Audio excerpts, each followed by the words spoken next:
Achieving the Future.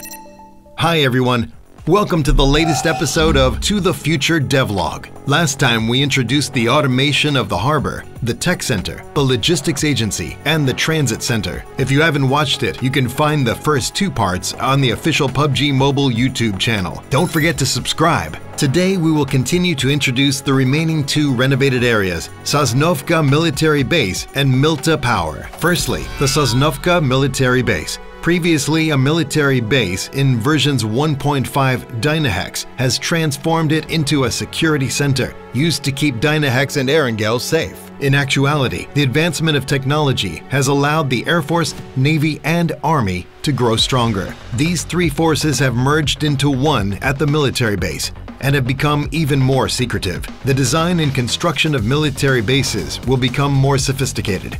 With the technological advancements, vertical takeoff and landings will become the norm. We speculate that future military bases will become more reliant on information, automated and consolidated going forward. Thus, we began a series of renovations to the Sosnovska military base. The security center in-game is currently still under renovation, so you can still see areas under construction, with piles of construction materials that are yet to be completed. The command center. The core of the security center has been finished, and the entirety of Erangel Island is now under its protection. Additionally, we've also designed a landing pad, airport runways, warehouses, air defense facilities, and other areas. Though the current security center is still under renovation, you can look forward to how it will look once the renovation is done. It's sure to blow your mind. In terms of combat, we decided to keep combat similar to how players are used to in the original Sosnovska military base camp.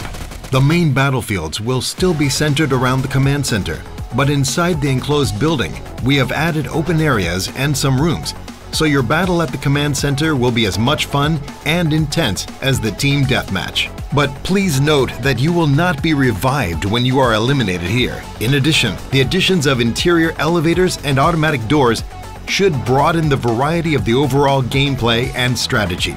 You can try different methods of fighting to confuse your enemies and win the battle. I really like the design of the elevator. It makes a ding noise when the elevator stops, which will alert other players on the same floor. Then, if you press the elevator button but choose to not ride it and sneak to the floor using the stairs instead, you may see the enemy panicking as they stare at the empty elevator.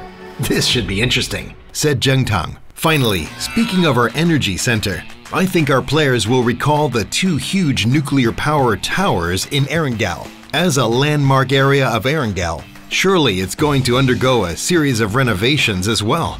First of all, Mylta Power was originally a nuclear power plant that powered Erangel. With that in mind, Dynahex started to improve its utility in extracting new energy resources more efficiently. So instead of the two towers, a huge energy tower has been constructed. However, compared with that of the other areas, the renovation progress of the energy center hasn't been that fast.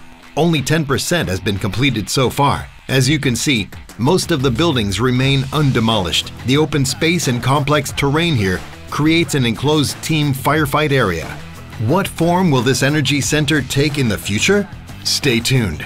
Actually, the process of designing this future Erangel was really fun. It didn't feel like we were game developers, but we were more like a group of architects. We were constantly doing research and referring to academic papers and other relevant texts. We also asked some of our local colleagues to conduct field observations for us, and we consulted some professors and academic groups for their opinion on areas where we had questions. As Erangel is currently still under construction, we've even been studying the standards of construction and renovation in each country. So you can see, even the areas that are being developed, the stacking of building materials, the construction of temporary offices, as well as the planning of temporary housing are all well organized. Even though it's not a real place, we managed to make our renovation guidelines in line with the national specification requirements of some countries. On the whole, we wanted to make a futuristic and plausible Erangel for all players while being objective about it. And that's our utmost goal,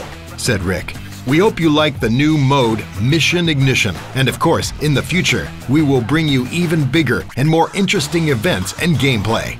Keep your eyes peeled. That's all for this episode of To the Future Devlog. Thanks for tuning in. Don't forget to subscribe to our official YouTube channel. There will be even more interesting content in the future.